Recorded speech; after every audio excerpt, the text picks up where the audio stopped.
All right, guys, it's the end of the year. Is there a crazy sell-off going on? Are people trying to cash in? Or is it just a big old buying spree on Bring a Trailer? This is Bid Nerds. We're going to make predictions. We have a bunch of experts on the show. This is Bid Nerds. The bidding starts now. Bid Nerds is your YouTube card game show.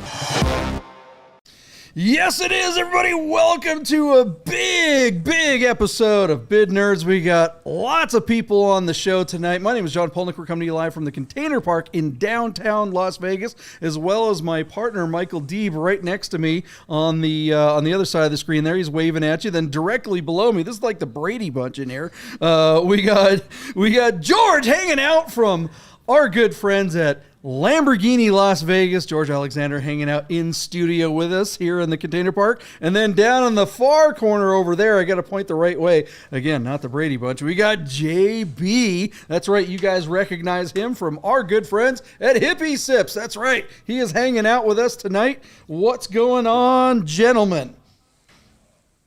George, how are you, man? Thanks. George, thanks for joining us. It's your first time, George. Let's welcome you to the show. Thanks for coming in studio. George is a big stud at Lamborghini.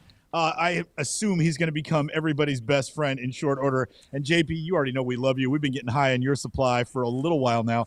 Welcome back, buddy. Where are you? You're home where, JB? I am home in Dallas, Texas. Dallas, Texas. Oh, man. Probably watching some good football because the Cowboys aren't on. Yeah. We're out of it, so I'm just soaking in my tears. And I'm going to watch whatever's on Sunday night. And brutal. All right, guys.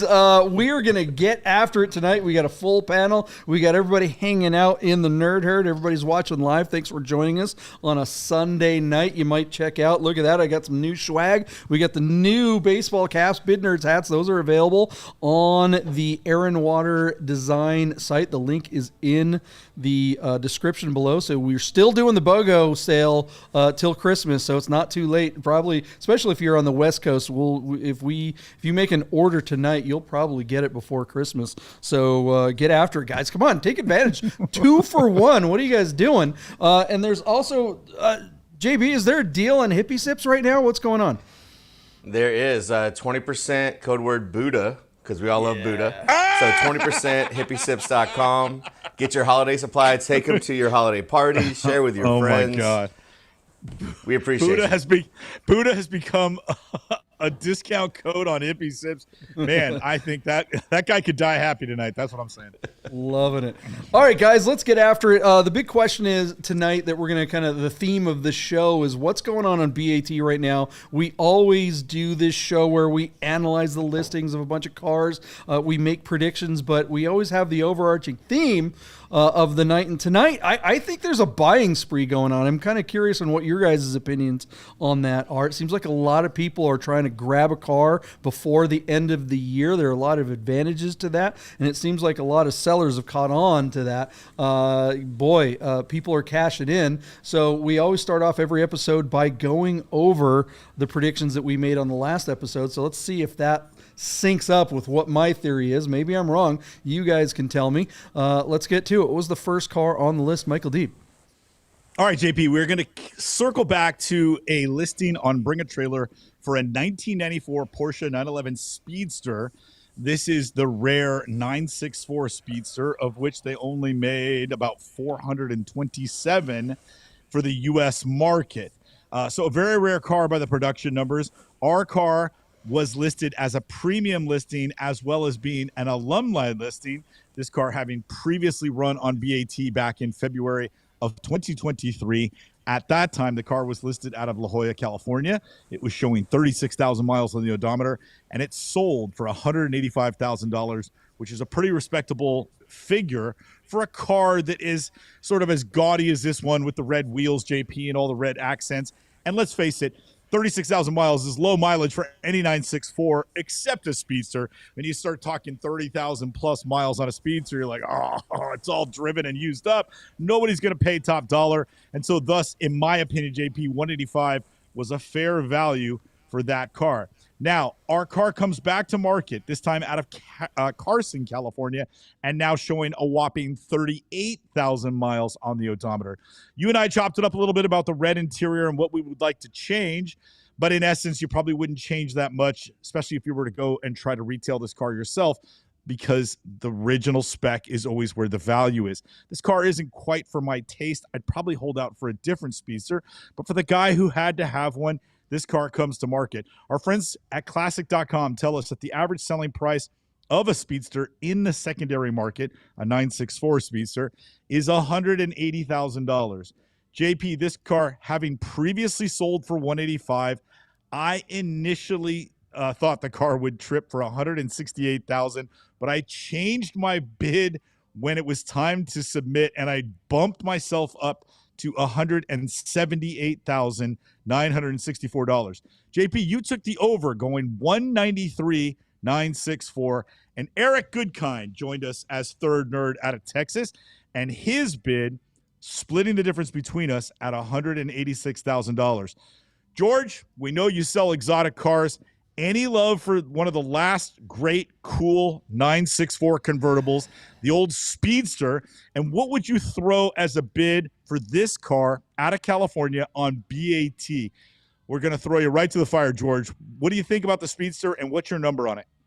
I agree with what you guys said on the show last time about changing the wheels, probably black. There's a lot of red going on in here. However, I think people are really smart right now. They go online, they see what the car sold for, they know the miles are a couple thousand more. They're probably going to offer a little bit less. I'd say 179. 179. So he's right at my number. JB, let's go, buddy. You're pretty good at this game. What do you think of the red Speedster, and what's your number on it? It's gorgeous. I love the paint job. They did really good pictures. Everything that they brought to this table really shows the car off. I'm going to go with 182 based on everything you guys just said. All right. 182 is also a good bid, because that's just under, it's kind of taking George's theory, and it's just under what the car sold for last time. We got a couple of numbers to unpack here, JP. First of all, the car failed to sell at $166,000 on 17 bids, which had me kicking myself that I changed my bid initially. I just didn't have a good feeling with these assets and this kind of polarizing car with all the red on the inside at this time of the year. That being said, BAT now has a program where you can make one final offer, and the buyer and the seller get to communicate through the platform to try and strike a deal post-hammer. And that's what happened here, JP, because our car eventually sold for $170,000.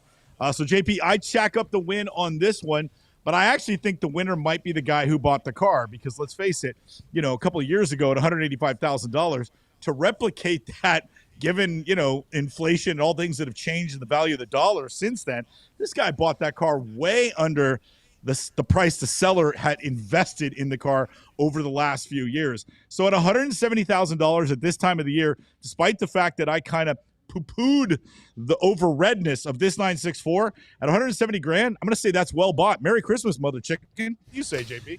It is absolutely a good buy, and here's why. It's very interesting. If you look, our job is to analyze the listing, right? We probably should have done this before it closed, but upon further inspection, you might notice upon close inspection that it does not mention that this is a 964 anywhere in the damn listing. It's not in the title. It's not in the description. If you go into Bring a Trailer's search bar and type in 964, guess what isn't going to come up? This car. And that's BS, because there are a lot of people looking for every single kind of 964 variant there is. That is the most sought after air-cooled 911 right now. And the fact that this car was listed as a 911, yes, it's a 911, but people are searching for 964s when they're being very specific about this kind of stuff. What do you guys think? Do you think that hurt the... Go ahead, Deeb. Yeah, JP, you bring up a really good point. Tisk to the platform. But hey, man, this seller just paid stupid tax. It was his job to vet the listing. And if he didn't see 964 and he didn't resubmit and say, hey, you got to call this a 964 Speedster so that I come up in the search engines, then that's going to cost you money. And lo and behold, it did. So he paid stupid tax. And that result is squarely on, like, BAT hires a bunch of really good kids to do these jobs, but they're not perfect, and they're not us. They're not the buyers and the sellers. This is a job for them. And sometimes you don't do a great job at your job. But like, if this is your asset and you're trying to protect it, it's you that has to do the editing, and you get the final say. And if you don't speak up, then that's going to cost you $15,000 plus in stupid tax. George, your turn. 100%. I agree with that. One of the most important things listing a car on the secondary market is getting all the facts right, especially when it comes to Porsche. Especially. Boom. Yeah. JB, you get the final word before we move on. Great job by the buyer. Nice hammer at 170, and take it and move on. Right on. Yeah. All right, Deep. Everybody, let us know what you guys think of that listing. Did it get hurt because you can't find it if you're searching for a 964, or do you think that's just a dumb number and doesn't really matter? All right, let us know in the comments. What's the next car on the list, Michael Deep? All right, JP. BAT had a 5,000-mile 2001 Acura NSX-T with a 6-speed manual running no reserve and an alumni listing at a Newport Beach, California. This car ran back in May of 2024, JP, and at that time the car sold for $175,000. Nobody put any miles on the car, and it came back in October of 2025, and this time, JP, it ran $220,000. But I'm assuming that somebody forgot to pay for the car, so it came back to market for another bite of the apple. JP, our friends at Classic.com tell us that the average selling price of this generation of the NSX-T is $143,000. I thought on the second bite of the apple in the end of this calendar year, it would cost it a few grand. So from 220, I thought relisting it with the same assets, it might get lucky and get to 210. I said $211,000 for my bid. JP, you went over the result from just a couple of months ago and went to 250. And then Eric Goodkind joined us as third nerd. Again, splitting the difference between us, which is always a smart play for the third nerd. $232,000 was his bid. Let's start with you again, George. I imagine being in the Lamborghini business, you may or may not have taken in either this generation or the newer generation Acura NSX once or twice on trade. Any love for the NSX in bright yellow with super low miles? And give us a quick bid. Not so much the bright yellow. I absolutely love the NSX. I remember the first time I ever saw one of these cars with a big, long tail light. I remember the day I saw it. It was just, it's such a recognizable car, and I absolutely love it. Not crazy about it in yellow with the silver wheels, but, keeping it original is there's a lot of value to that too. So, what's your number? 220. 220. So he thinks it will repeat the same as last time, which is a pretty smart play. JB, your thoughts on a bright yellow Honda with VTEC? I mean, it's a fun car. I think because it just sold, it's coming right back real quick. I'm going to go under and just do 202. 202. And that's not bad.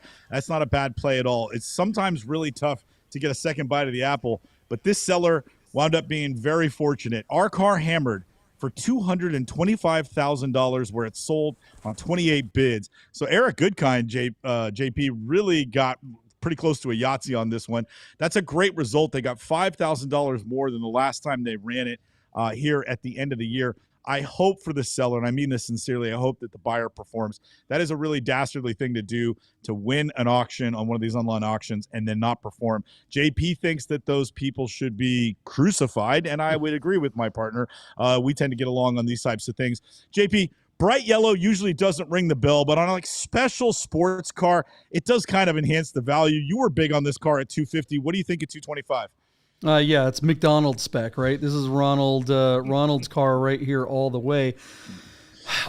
Kudos to the seller for having the cojones, not just big clown shoes, but big old balls to go no reserve on a car this valuable. With things going on in the news cycle and the holidays, you really don't want to be holding the bag when something awful happens on the Twitter feed. All right. What do you think, George?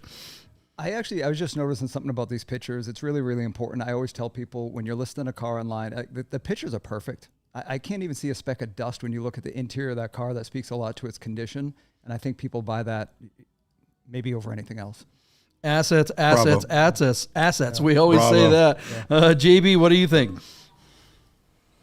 I mean, good on the buyer, good on the seller for bringing it back and getting a little bit more than the first time.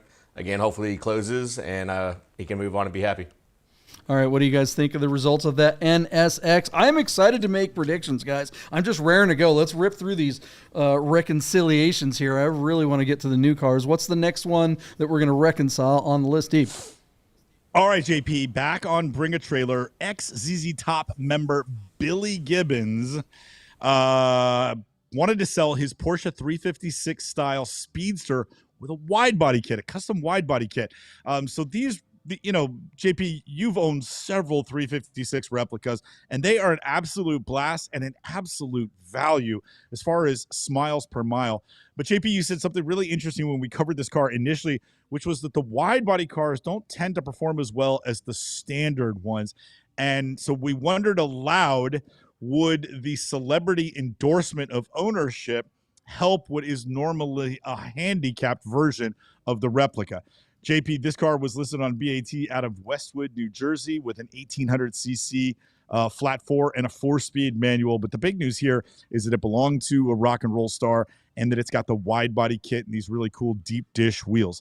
JP, friends at classic.com actually hold a column for 356 style replicas, and the average selling price of those cars in the secondary market is $40,000.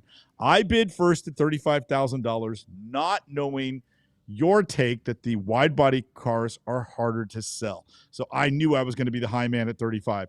JP, you took the under at $29,999, and Eric Goodkind joined us as third nerd out of Texas. His bid on this car was $29,200. Let's start with you, JB. This car would be right in the Hippie Sips wheelhouse. What do you think? I love ZZ Top, obviously. I'm going to go, the black on black is gorgeous. I'm going to go 35 just because if you get the right guy who's the ZZ Top fanatic and you get the Texans involved, like we were not afraid to run out. So there you go. Okay, and what do you think, George? What do you think of the celebrity-owned car? I'm going to go 32.5. This car is sexy. I don't even know if I've ever seen this car before. It is sexy. I don't care about the wide body. It's got the celebrity ownership. That's a good-looking car. Yeah. Somebody's going to pay extra for that. There you go. Yeah. All right, JP, so here's where the rubber meets the beard in this case. Our car hammered for $28,500. However, it failed to sell at that number. Can't wait to get off the mic and find out if JP thinks he should have taken all the money. 22 bids, JP, almost $30,000, and they said no. Are they complete fools based on the idea that the wide bodies are harder to sell, or do you think they were right in holding out for more money that apparently is not going to come before the end of the year? They're stuck with it. This thing is not going anywhere. Nobody wants the wide body ones. They never sit right. They always look like the proportions are never working with those flares on this particular body style. I asked a question in the comments. The seller never got back to me. The seller was really not on it when it came to responding to myself and other people. My big question was, is this a 4-lug or 5-lug wheel hub? Which makes a big difference on these because I think this car could look okay if you got rid of those the hubcaps and it had the traditional 5-lug wheel look and it looked a little bit more like the classic. It could look kind of cool, but chances are it's probably got the 4-lug Volkswagen axles, which always look really, really silly on this body style. Plus this is a really, really old build. This thing was built back in the 80s. It just looks a little beat up for me. You can get a wide body in the 20s, no problem. This seller stuck with it. George, what do you think of that result? That sucks. You could have bought it. This could have been your car. You could be rolling down the strip, sharp dressed man like you. Come on. It's still for sale. It's not going anywhere. You're calling right now. Well, you're the expert in this field, and now that it does kind of, the wheels need to be changed. It is a little bit beat up. I see what you're saying. It's not just that the wheels. I like the deep dish of the wheel, but the problem is when you pull those hubcaps off, because the look on a Speedster is that raw look. You really shouldn't have hubcaps on these. The 5-lug wide 5s look really, really cool on the old Speedster, but this, I think, is probably the 4-lug. JB, what do you think of that result? Would you put a Hippie Sips logo on this thing? I think that's what this car is for. This is a promo car right here. I don't think I would put Hippie Sips on this at all, but I would not be afraid to throw another 12 in and be all in at 40 and have this thing running prim and being at car shows and then having the ZZ Top logo right there with it. If you can find an old picture with him with the car, I think that would be a cool aspect to enjoy the car. Yeah, I think it comes with one of the original magazines that had the car on the cover. All right, guys, what do you think of that ZZ Top runner? Let us know in the comments. Do we have another car, Deep? One last car to go over, and then we get predictions? Okay, yeah. Yep. Our good friend Chris Carbine was selling a 2008 Mercedes-Benz E63 AMG sedan. This was a basic car, not a package car. It had just 41,000 miles on the odometer. And in this generation, JP, the E63 was still a normally aspirated 6.2-liter V8 that made like 500 horsepower and some incredible amount of torque, too. 465 pounds of torque from the normally aspirated V8. These cars sound good. They drive awesome. This one's clean. It's all black on black. And it was offered for sale by one of Cars and Bid's absolute bestsellers, Chris Carbine out of New Orleans, Louisiana. JP, our friends at Classic.com remind us that the E63 sedans, which typically have 2 and 3 times and 4 times the miles as Carbine's car, they only sell for about $21,000 in the secondary market. JP, I thought his car had a chance to sell for $28,000. You took the over at 30, and Eric Goodkind went crazy and said $34,000. George, this is a much more contemporary car. What do you think of the old E63s with the big V8 and no forced induction? It's a pretty cool car. I would say 29,000. 29,000. And yeah. JB, we got a German 4-door muscle car. What do you think? All day, I'm going to go 33. 33. We were all high on JB's supply. Chris Carbine sold his car for only $25,750 on a respectable 36 bids. Basically that's just a little bit over the average. You would think, JP, that these like hand-built engines would bring a bigger premium in the secondary market, and they don't.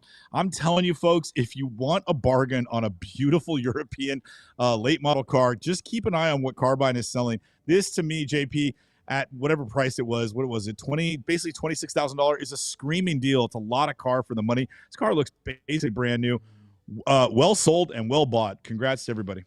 Yeah, that is. I mean, I think the G63, anything with a 63 engine or 65 engine in it, those are going to go up because they're not making engines like that anymore. In fact, everything's getting smaller and smaller and more turbos and more turbos. George, what do you think of that result? I mean, I think they could have. The car looked great. It was spot on. It was clean. Everything looked good. There was hardly any damage to it whatsoever. I think there was one little spot that we saw there, but. Yeah, I think somebody buying this car maybe might be concerned about a warranty. Maybe it breaking down and costing an arm and a leg to fix. Probably it. Understood. Yeah, not the cheapest things to keep on the road. Enough, what do you think, JB? Right. That's a gorgeous car. It's a good buy. 25. I'd make this like a fun daily. Back and forth to the office. You're all blacked out, limo style.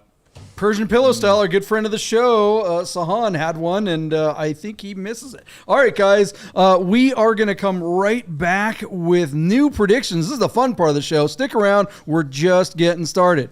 Hey, guys, you're probably looking at your watch and wondering if Bid Nerds will ever end. So you better talk to our friends at Our Smiths to make sure your Rolex, Tag Heuer, AP, or any fine timepiece is in tip-top shape.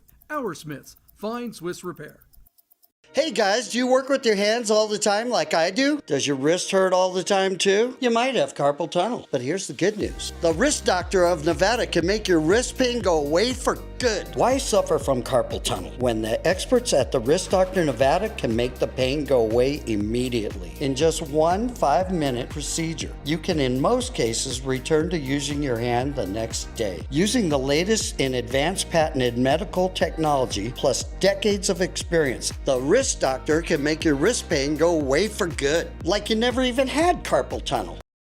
All right, we are back, guys. Let me tell you, we are excited about the predictions tonight. We've got so many great cars. You guys, it is time to support the show. Get after it. Go down to the Bid Nerd store. The link is in the description below, and get yourself BOGO sale, 2 for 1, buy one, get one free. We got hats, we got t-shirts. We've even got some of the old Durfasa Nation stuff on there. We got the posters and we got Durfasa Nation hats as well. All that stuff is BOGO. The posters are not BOGO, but I think they're like 40% off. And the promo code is in the description. So make sure you use that. All right, guys, are you excited? Oh, wait a minute. You know what? I'm so excited. The New Year's coming up.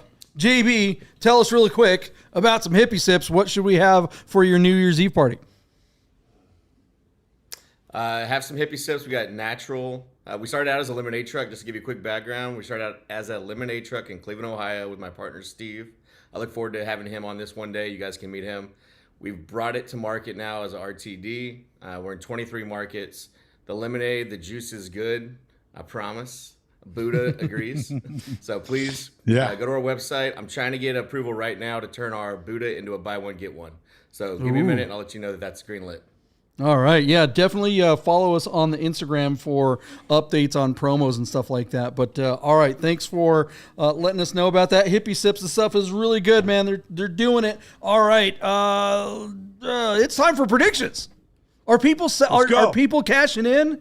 Is this the time to sell? Is this the time to buy? Let's get after it. What's the first car on the list? I accidentally kind of teased that first car by showing it while we were talking about Hippie Sips. I got too excited. What's the first car, Deep?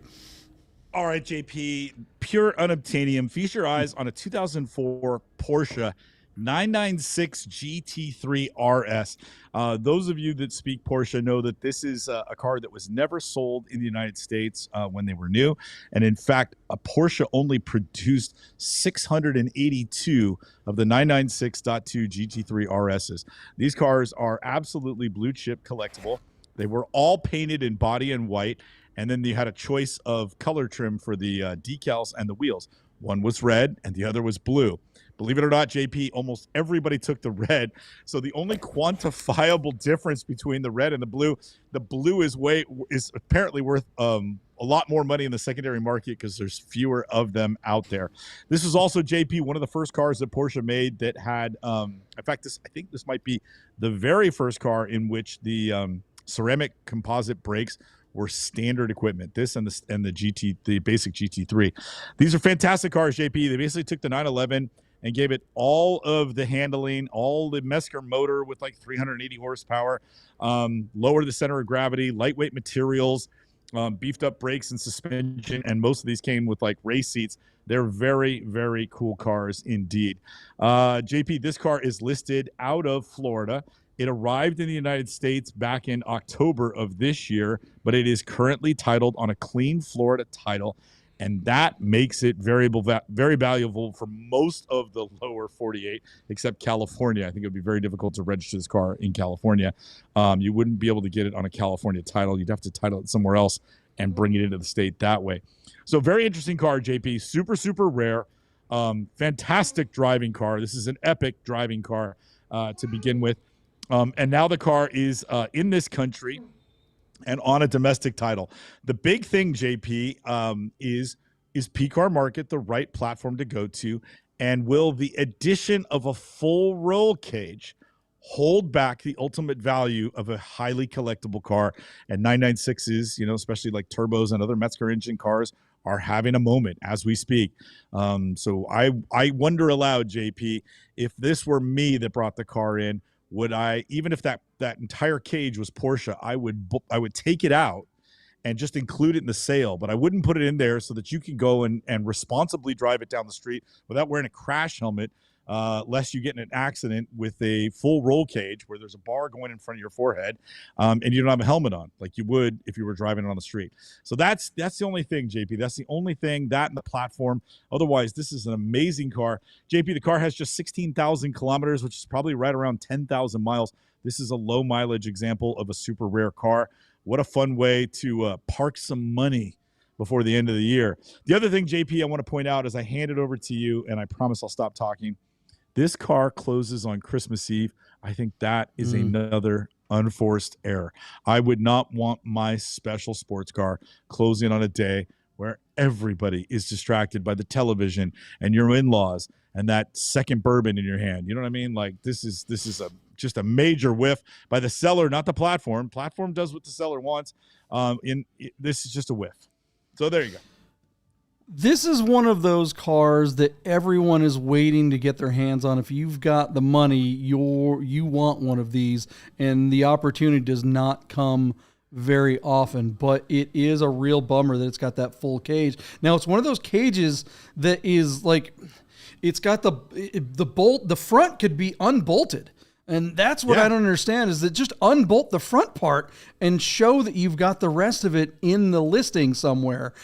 This just seems like a really silly error, like you said, an unforced error. And it seems like that, P-Car Market has been doing a really good job at upping their game, but this is one of those areas where I think they should have known better, and they really should have advised their client, hey man, especially if you're going to take these crappy photos, at least do yourself a solid and pull the front part of that roll bar out and give yourself a chance.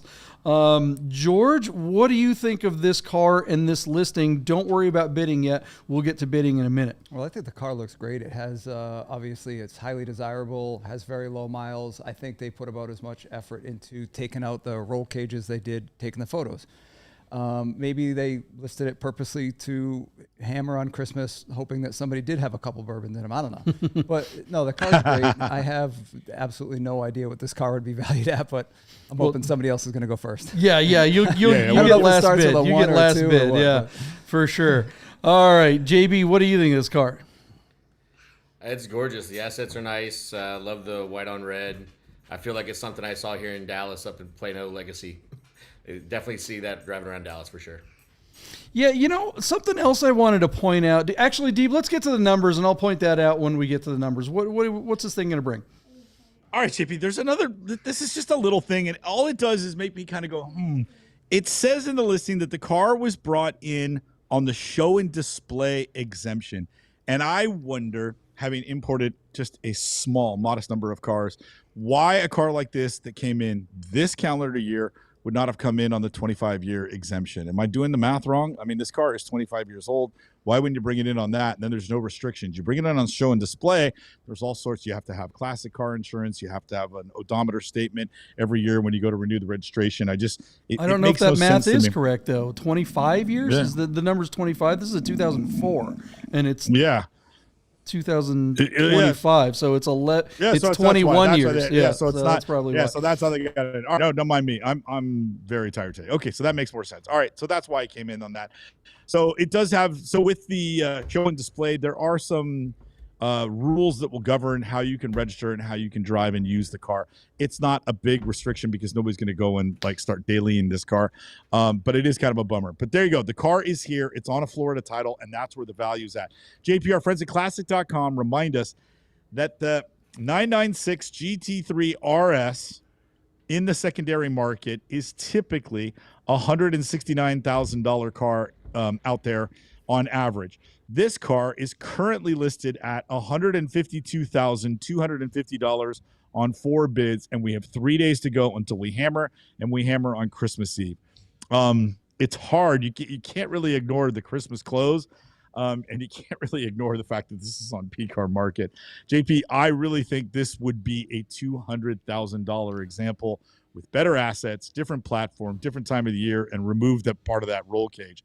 But all those factors are in play.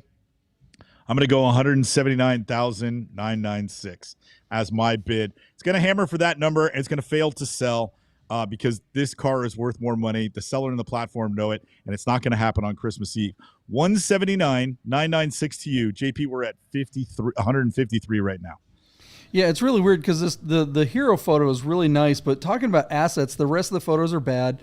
And one of the things I wanted to mention, this is maybe not specific to this car, but here there's a video, right? You've got a YouTube video here, and then you guys can't really see the front picture, right? So this is on your main page, and people are always asking us about what do we mean by saying good assets, right? It means good photography, making sure your photos are good, but it's also really important if you're going to publish a video about your car. Video gets a big prominence on a lot of these platforms, and here's the main video for this car, and you've got a SUV in the background and the thumbnail with its brake lights on, so your eye is getting drawn to that. with a thumbnail, you have an opportunity. When you publish a video on YouTube, you could put anything you want as the thumbnail.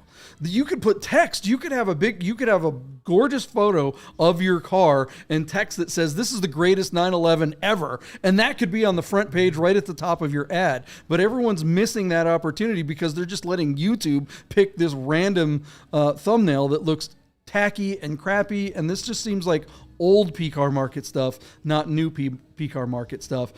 This thing's going to fail because it's just, I don't know. I'm going to go 170,996 and hand it off to George. Now's your turn. What do you think it's going to bring? I'm going to go a little bit higher, 182. 182? Yeah. Okay. Do you think it sells at that number? Honestly, I don't know this market. I don't understand it 100% like you guys do, but everything you guys said makes total sense. I think the person that is going to buy this car is going to give a little bit of leeway on the assets because the car is what the car is. Obviously, it's not the blue one, but I think this car is going to sell. Somebody knows that they have to put a little bit of work into it, take the roll cage out. Yeah, I'm going to go 182. All right. There you go. JB, what do you think? I think the assets looks pretty nice. I think the roll cage is probably going to stay. Whoever's going to buy this is just going to enjoy it for what it is. They're not going to put that much more into it. They don't want to lose their behind. So I'll go 165. 165. Okay. Yeah. I mean, it's only gotten 4 bids so far. So that's not much more than where it's at right now, but I could see that happening. Deeb, I'll give you the last word before we move on to the next car. The best way to sell a car like this is to hire a professional like the Bid Nerds. 100%. My partner knows exactly the type of marketing and assets that a car like this deserves in order to get top retail dollar. Whatever this car hammers for, I can assure you the Bid Nerds would have gotten 15% more money for the hammer, and I haven't even seen the hammer yet. I promise we will not eat crow. One of these days, JP and I will sell a 996 GT3 RS, and I get to say I told you so. Looking forward to that. All right, let us know what you guys think. The Nerder is not as pessimistic as we are.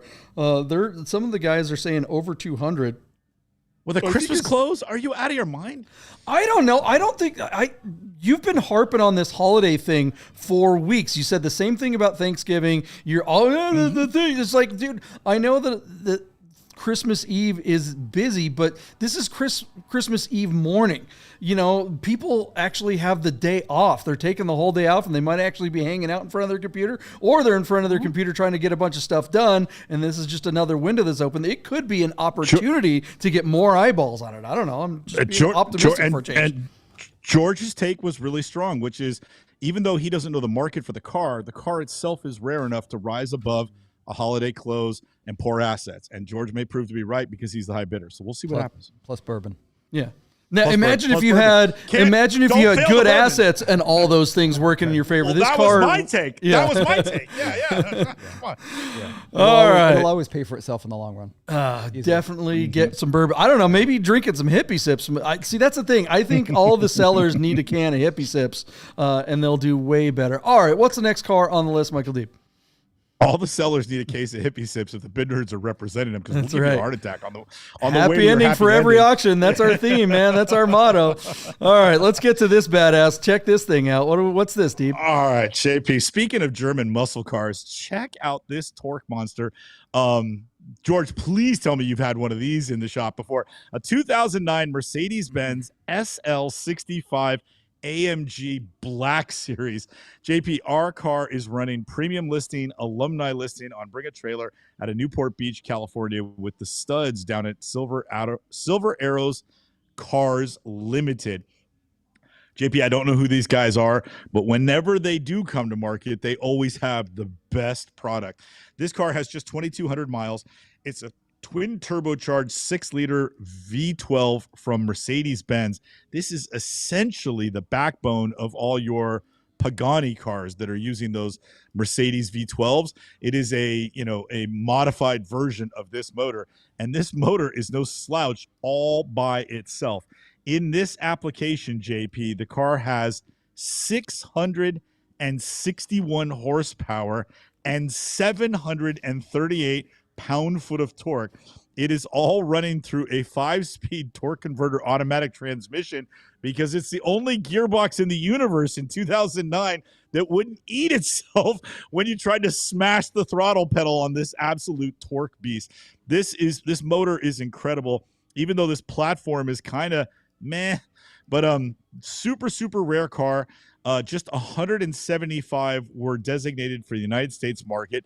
That is commemorated on the shift handle where it says USA 1 of 175. So super rare car. The Black Series represents the best of the best. So we've got special wide flares. This SL is not a convertible. This is a coupe. You got ceramic brakes and like 8-piston calipers up front. You got special body cladding and front air dam and little rear wing. These cars are what you would probably call like a super GT, JP. Still not like a track car and not a sports car, but an unbelievable GT car and faster still today than just about anything else. If you're on the freeway, JP, and somebody wants to roll on with you, they're in for a big problem. 700 pound-foot of torque is going to kick a lot of butt. JP, really rare car. It sold back in May of 2024 for $385,000, but it comes back to market with the same assets and the same sellers.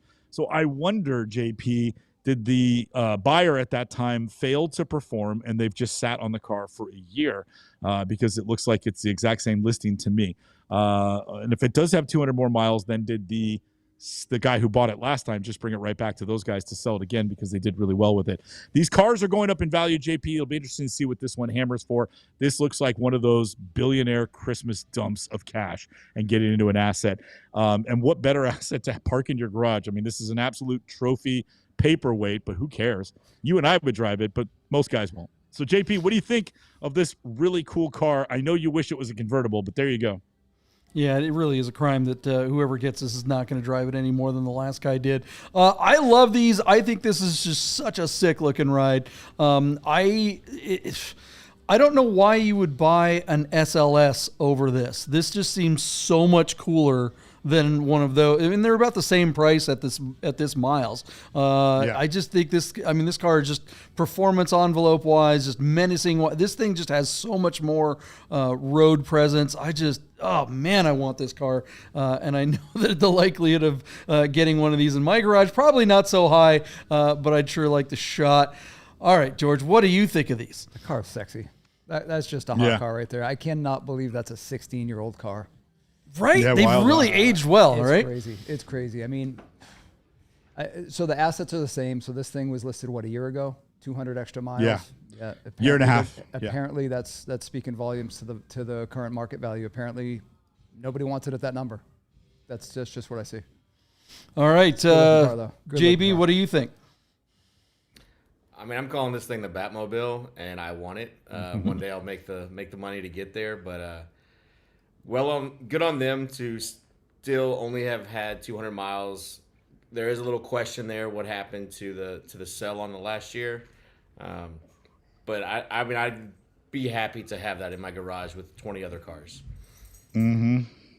All right, Deeb, what's it going to bring? All right, JP, our friends at Classic.com tell us that the average selling price of an SL65 AMG Black Series is just $317,000. This car has its own comp from a year and a half ago where it sold in May for $385,000. I do not know if it transacted or not, but it comes back to market with the same seller and roughly the same odometer. The market is changing, and these really rare cars, I think, are going up in value. Our car is currently sitting at $350,000, JP, and we still have 2 days to go before the hammer falls. It's already got 11 bids. I think it's going to get 11 more and easily hammer for $400,000 where I expect it to sell.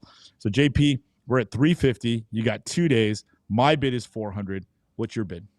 Yeah, I don't see why it doesn't break 400, but I am going to park it just under you. Go $399.65, so $399,065. This car is like you said, a bajillionaire is just going to park some money on this thing. I don't think the value of these things are going up. I think the value of money is going down. That's your drinking game. It's inflation. People are just looking for places and ways to keep up. All right, George, what do you think this thing will bring? It's a great looking car. I absolutely love it. $389. $389, yep. Good number. What do you think, JB? I'm gonna go 372. Oh, okay. You're a little All bit more right. bearish. How come you don't think it'll break 400? I just feel like there's no real outside of the number 400. I think there's nothing to push it too far. I almost said 355 just to kind of keep it where we are, but I gave it a little bit of breath. There it is. All right. What do you guys think this thing will bring? Let us know in the comments, and let's move on. What's the next car on the list, Michael Deeb? I just think it's really interesting that JB probably drinks more Hippie Sips than anybody else. You have spoken about the unfair advantage that Hippie Sips will give bidders. And look at him using strategy and shit. What is all that, man? Don't give me a reason for your answer. I don't know how smart you are. I feel bad enough. I got to do the show with JP. Why do Just we toughen bring up. guests Now I on gotta- here? They always One screw yeah. us. God They always dang. just do so much better. What the hell? This He's is like, look at he's are like we- writing poetry. He goes, I was going to go 355, but I just gave it a little bit of breath, and I almost teared up. Shut up, JB. God dang, man. Share the love. Hit it and pass it around, will you? All right, JP, a car I am going to buy this year at some point. You have already sent me one or two, and I have made some strides, but always the bridesmaid and not yet the bride. I want a Volkswagen Cabriolet, and I cannot tell you why. Something about this car to me has really aged well, and it's so funny to be like so immersed in the Porsche market, JP, and look at the interior of this car and see Porsche products. That's a 964 steering wheel. It just cracks me up. The crossover is not lost on me. I love the little fender flares on these things more than just say like a Rabbit convertible. This is a 1993 Volkswagen Cabriolet Classic Collector's Edition that is running no reserve on cars and bids with the desirable 5-speed manual transmission. We would all laugh about every manufacturer had like some sort of Amazon or forest green paint job on every car that was on the road in the early 90s to the point where it made you throw up. And then for years in the late 90s and early 2000s, nobody would paint anything green because they had just like played it out. But I look back at this car and man, did I miss the boat. I really want one. This is what I want to commute to work in, JP. Our car is showing 97,800 miles on a Clean Kentucky title out of Louisville. This car just looks really cool. Leather interior, 5-speed manual, Porsche steering wheel. I'd change the wheels probably, JP, for something a little different and maybe lower it just a tiny bit. I know these cars aren't fast. That's not the point. I'd put the top down and have my sunglasses on and blast my radio. I'd probably put like a Porsche Classic radio in there so I could have my Bluetooth and my playlist and take my phone calls. And this is what I want to go back and forth to work in. And oh, by the way, these get really good gas mileage too. Why wouldn't you want this car? I'm absolutely going to prove to my partner I'm not a cabriophobe when I buy one.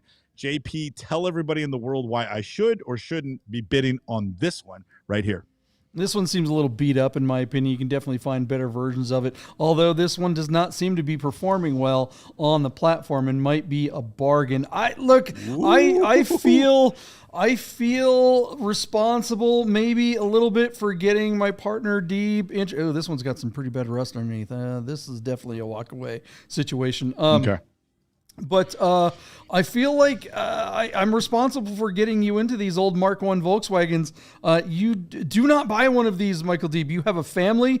These are not safe cars. If you're going to take the risk and drive around a Classic and die in it, at least it's got to be an old 911. These things are junkers. And that airbag is, from 40 years ago or whatever. This is just, and do not put your kid in this damn thing. If you want a cheap convertible, go get like a CLK convertible or something like that. That's you're gonna have a lot more fun, a lot more power, a little bit more modern. SC convertible.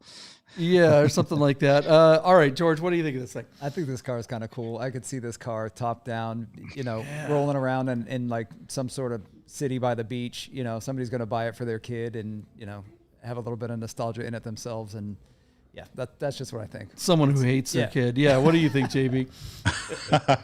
I mean, it's a fun car. Definitely not one for the kids, but it'd be a fun beach car for sure. Throw the surfboard hanging out the back.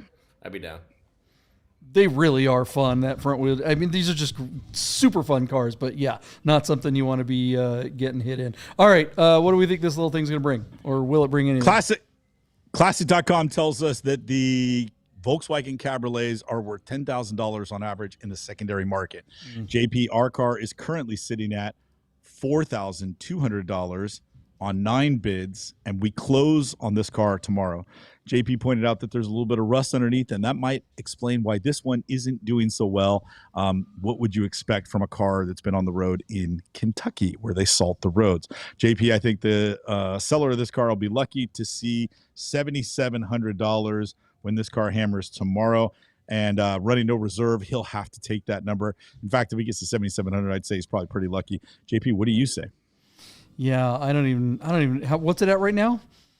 4,200. 4,200. No reserve. Is this thing even going to break $5,000? I'll say $5,000 and pass it off to George. Yeah, same. I was thinking the same thing. It was actually going to be my next question. What's this at? Because I don't think it's going to bring more than 4,200. 1,000 more bucks. Yeah, 4,200. 5,200. Great bid. The CV joints look 47. good, and that, I mean, it's probably fine just as a runaround for. I mean, it's just boy, that's some rust. All right, what do you think, JB? 47 for me. Wow. Okay. I don't think wow. it'll break 5. You think it's just stalled out where it's at? You know, there's not going to be any late Well, stage you're rally going to have there? to dump $5,000 easy into this thing just to have fun with it. So It looks drive like there's a around till it bunch of. breaks and then put it in the shop. You know, as long as it doesn't break in half while you're driving down the freeway, that would be a little bit scary in this thing. Don't be all driving right. it down the freeway. That's a side road car. It's a neat little car, though. Neat little car. I like it. All right, guys. What do you think of the little Cabriolet, the little bitch bucket that my partner Michael D wants? I think he'd look good in it, though. As much as I don't want him to get one, I do think he'd look good, and I do think he'd like it. All right, let's move on. What's the next car on the list, Deep? All right, JP, Buddha, buy one, get one. Buddha submitted for us to review, JP, a very rare Italian little sports race car that is running on Bring a Trailer right now. Feast your eyes, JP, on a 1965 Fiat, essentially is like a Fiat 500. But this particular car that you see here is a FIAT-Abarth 1000 called a TC Berlina, and this is in Corsa spec, which is race. Corsa is race in Italian versus Stradale, which would be for the road, for the Stradale. I don't know how to explain that. That's the definition. I believe, and I did not read the listing, so forgive me, I don't have great notes or great experience with this, but it is my belief that almost all these came with a 750cc motor, and that the big thing to do in period was to punch that motor out with a kit that would raise the cubic dimensions of the motor to 982 cc's. And then when you did that, let's see if we've got horsepower listed here. It probably doesn't say, but I bet you this car, JP, I bet this car only makes like 85 horsepower or whatever from that 1000 cc Abarth little tiny overachiever out back. This is a rear engine car. So JP, Abarth was sort of the AMG to Fiat. This was Carlo Abarth would race Fiats of all types. He would do body work, he would do suspension and wheels, and of course he did the motors. And the Abarth teams would take Fiats and overachieve, oftentimes with smaller cars and lighter cars and less CCs and less horsepower. The whole package would work cohesively. And Fiat Abarth tuned Fiats are legendary post-World War II. This car is also so stinking cute. I can't stand it. I'm going to get a damn sweet tooth, a toothache from looking at it. It's just so cute. Magnesium wheels, JP, they prop up that hatch on the rear so that the car will breathe better and cool. Look at the little thing to control the wiper blades so they go side to side. I mean, there's details on this car that are just awesome. That big front air dam is to hold a radiator that they bolted to the front of the car to keep this thing cool so that it could race and last in endurance racing. These cars, JP, there's no real data on these, so we're all going to be just throwing Italian salami against the wall to see if it sticks. But I will tell you that it's already up to $33,000 and it closes tomorrow. And it's with a reputable seller, WAB, out of Newbury Park, California. The photos, of course, are near perfect. JP, Buddha picked for us a little teeny tiny Italian race car. This is the thing that you would go chasing down 912s or early 914s. What do you think of the Abarth 1000 Berlina Corsa? The weather here in Las Vegas right now, for those of you who are on the East Coast or anywhere cold, the weather is so damn nice this week. I mean, it's like in the 70s. We're walking around with T-shirts. And I got to tell you, I'm not a big fan of bugs, like of insects. And I was walking from the studio over to the Air and Water Design over on the other side of the container park here this afternoon. And I looked down and, look, if I saw a roach or a mosquito or any kind of bug, I'd be like, squish it, get rid of it. But I saw a ladybug walking around, like a live ladybug was walking around. And I was like, oh, that's so cute. And I got a piece of paper and went down, helped it, and, moved it out of the way so no one would step on it. This car is just, there it is. You got a scorpion on it, but it's just so adorable. You don't want to step on it. You don't want to hurt it. Do you want to drive this thing? I don't know. What do you we've got an Italian car expert here. George, you sell Lamborghinis. What do you think of this little Abarth? I'm not an expert on this thing. I have salami to throw at it, but it's going to be 35 grand for. Oh, you're going numbers already. Okay. For no reason other than it looks cool. I don't think somebody's going to put a lot of miles on this thing. Did it say how many miles were on it? We're going to let George do. It only has 550 kilometers. Yeah. This is a 300-mile example. So I forgot to say that in the introduction, and I was going to say that before you all bid. George, I think it's going to go for almost twice what you're bidding at right now, because we're at 33. And despite it being super, super niche, this, a lot like the SL65 that we just looked at, could wind up just being like a little money dump to park kind of a cool, potentially appreciating asset as a trophy in their collection of cars and get out of some liquid and into a hard asset. Yeah. And I think that's what's going to happen here. We're at $33,000. And a car like this sold at auction last year for $72,000.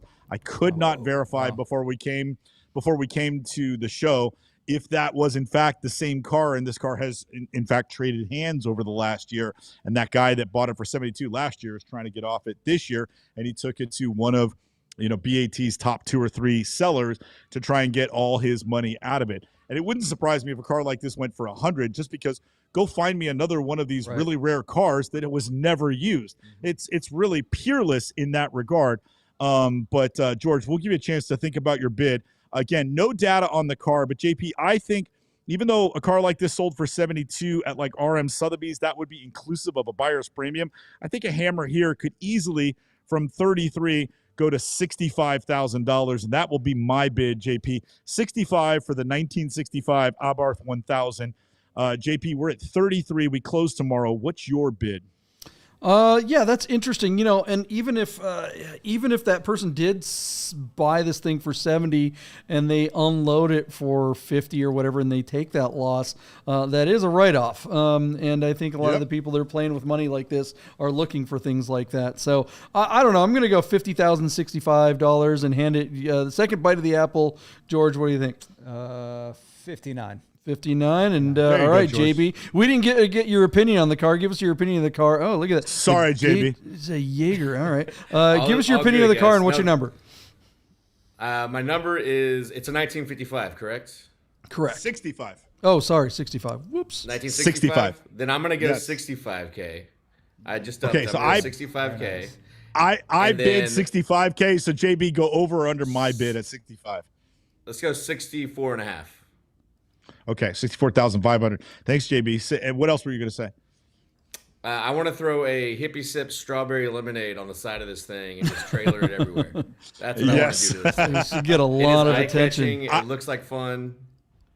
JP, could you imagine me and JB pulling up to Cars and Cafe and the two of us getting out of this car, this little tiny car, and I'm having a hard time imagining the two of you fitting in the car in the first place. Exactly. Oh, man. 100%.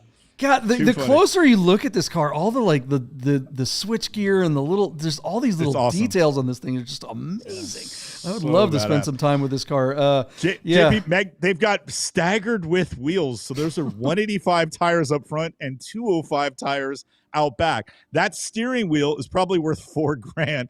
I mean, and then the red line on this little thing is 7,000 RPM. And JP, I know these cars really, really, really. I'm supposed to know them really well as an Italian car guy. I can't remember, and somebody correct me in the herd if I'm wrong. I am starting to think, because the way they keep the hatch open on the race cars, they might be air-cooled cars, JP. I'm not, that radiator up front might be for oil, and these are air-cooled cars, which I really believe is the truth. But please, somebody correct me if I'm wrong, or endorse me if that guess is correct. But you're talking about 1,000cc air-cooled rear engine. Does this sound German yet? With magnesium wheels and this little 5-speed manual transmission and a limited slip differential. These things are so badass. That is just nuts. Nope, it's water cooled. There's a radiator over there. Okay, cool. There you yeah, go. this All right. it looks a lot. I had my first car was an 850 Sport, and it's basically the same end. I mean, it's the shit version of this engine. But wow, what an incredible car! All right, let us know what you guys think. And I like what Anthony from Hoursmith says. Is this belongs on like a French version of Petrolicious or something? Some stuck-up guy with an accent and cheese talking about it. All right, we got time for one more car. I think we got time for one more car. What do you guys think? Let's do it real fast. All right, JP, I am currently in the process of pouring entirely too much money into a car that's just like this. Feast your eyes on a 1976 Alfa Romeo Alfetta 2000 GTV. Basically, JP, this is the car that came after the legendary little Alfa GTV. These are really cool. In this country, they are 2-liter twin-cam 4s with, in this case, dual carburetors, but in the U.S., they came with Spica fuel injection. So somebody has altered this car with carbs. It also has the European bumpers, those metal bumpers, and this car was completely refinished. The bodywork was stripped down and it was repainted.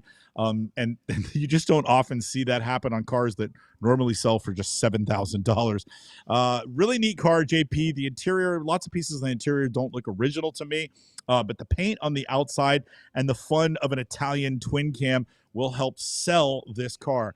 I really want this car to be worth like $30,000 so that I can continue to justify burying all of my liquidity into mine, which I hope to make really fun and sort of fast so that I can keep up with some older air-cooled Porsches. But I just don't think that's going to happen here with this one. The car looks nice, but the presentation is horrible, JP. And with 3 days to go, this car is only sitting at $4,000. Where is this car, Dave? Where is this thing? This isn't even in America. Is it? It is. No, it's in Sanford, Florida. It's got European plates and everything. Okay, all right, So cool. the ad says it's in Florida. Yeah, it does say it's in Florida. It's here. That scares me from the start. Yeah. I mean, Florida, right? All right, speed round, guys. What's it going to bring, Dave? All right, JP. Our friends at Classic.com tell us that the average selling price of these old Alfettas is apparently $19,000. I want to bid with my heart here, JP. It's at $4,000, and I want to believe it'll get to $14,000. But I also know I am sick in the head. JP, it's at $4,000. It closes on Wednesday, again, Christmas Eve, just like the GT3 RS. So what's your number? My number is $14,000. It's at $4,000. It is $14,000. I know. Okay. I'm high. Yeah. I'm gonna give $7,000. What do you think, George? I'm going to go a little bit higher, 9,000. 9,000. All right, JB, last number. I'll go 12. $12,000. Okay, you think it's going to break the? All right, you're right up there with Deep. All right, guys. All right, fellas. All right, everyone in the Nerd Herd. Merry Christmas. Yeah, this is. We are not going to do a Christmas Eve show because Michael Deeb is Grinch, but we are considering maybe doing a New Year's Eve show. So we'll get back to you on that one. But thank you guys so much for a great year. We do have at least one more episode before the end of the year. We'll figure out some way to do that, and we thank you, George, for being here from Lamborghini Las Vegas. George. Anything you want to plug before we get out of here? Nope. Yep. Thank you, guys. Thank you very much for inviting me. JB, Hippie Sips, any last word? Yeah, I did get the green light from the team. So B2G1 free is buy two, get one free on any of our products. And then we also have some fun Hippie Sips sweaters on there. Check those out. We got tie-dye. We got all kinds of fun stuff. So check us out. And B2G1 free. All right. And JB, who's sitting next to you? Wanted to say hi. This is my little princess. She's going to go into shy mode now. But this is Brooke. Hi, Brooke. She's been Merry running Christmas, around Brooke. all show. All right. They said Merry Christmas. Merry Christmas, Brooke. Merry Christmas. All right. Thanks, All right, guys. All right, thanks. We'll see you when we see you. We'll let you know. See you guys. Bye. Merry Christmas. Bye.